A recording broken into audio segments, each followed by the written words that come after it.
So today I'm going to be showing you how to airbrush this full look, which is perfect for date night. So if you are interested, please keep watching.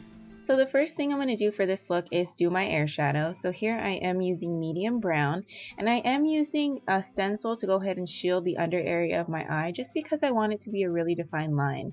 So I'm just going to go ahead and layer color into the outer V, as well as blending that into my transition. So I want to make sure just to follow through toward the inner corner of my eye. Now I want this color to be a hazed look, so I did start off pretty light and I'm just adding layers as I go. The great thing about airbrush makeup is that you can just add layer on top of layer on top of layer and it still feels like you're not wearing anything, so it's pretty awesome. So the next color I'm going to apply is Champagne. It's a nice shimmer shade, and I'm just going to go ahead and apply that to my lid.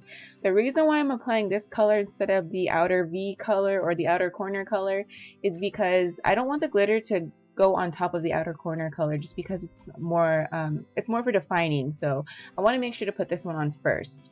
So once I get it on my lid, I am going to go ahead and apply it to the inner corner of my lower lash line.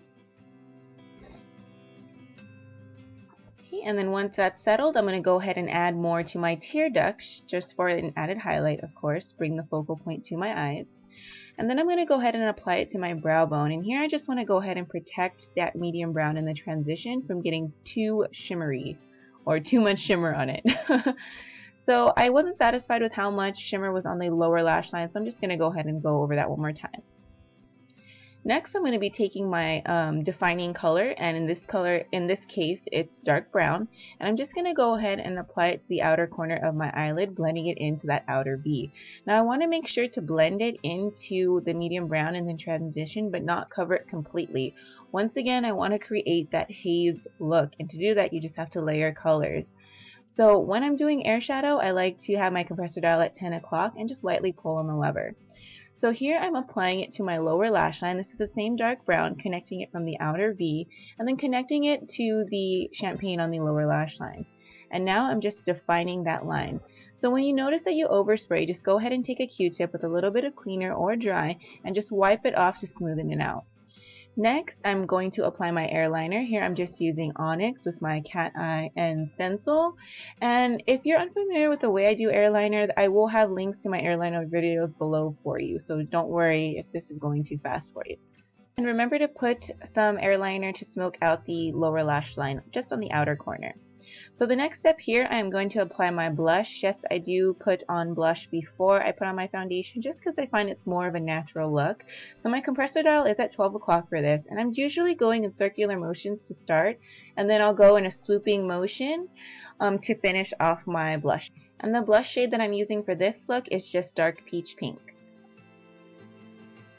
So once I'm finished applying my blush, I'm just going to go ahead and start on my foundation.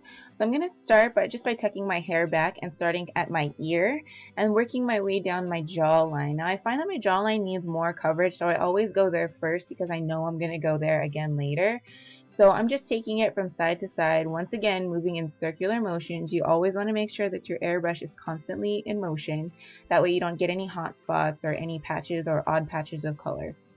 So here I'm just going to continue applying my foundation like so, swooping motion underneath the eyes, circular motion all around the face.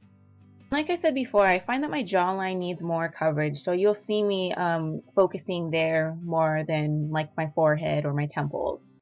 And the foundation shade I'm using here is just dark golden beige.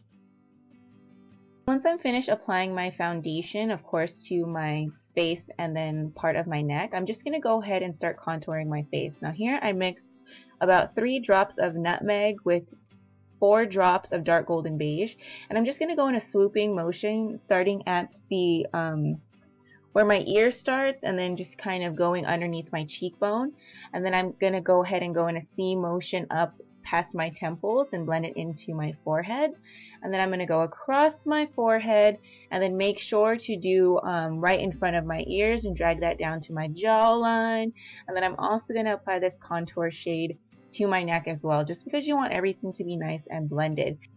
Now you might notice that the shade is not that much darker than my foundation shade, and that's exactly how I want it because I want it to be a fairly natural. So as you just saw, I did go ahead and contour my nose as well, and because this shade is nice and natural looking, it's not too much of a contrast to my foundation shade, it's easy to go ahead and contour my nose and make it look natural. So next is my airbrows, and here I'm just going to go ahead and use a stencil that came in with my personal pro kit. I believe it's like the medium size, and I'm just going to go ahead and use a custom color that I mixed, which is 1-to-1 ratio of light smoke and dark brown. If you don't find a color that matches your brows, of course, exactly, then it's always good to mix colors together and create your own custom shades. So I'm just filling in my brows like so. And because I already went through the first one slowly, I am going to go ahead and just speed through the second one because there's no point in taking this one slow because it's a really simple technique. There's nothing fancy about it.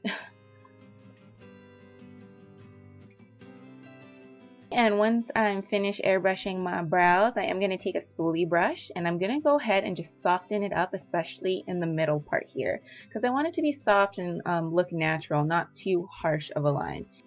After I finished combing through my brows, I did apply mascara and false lashes just to the outer corner of my eyes.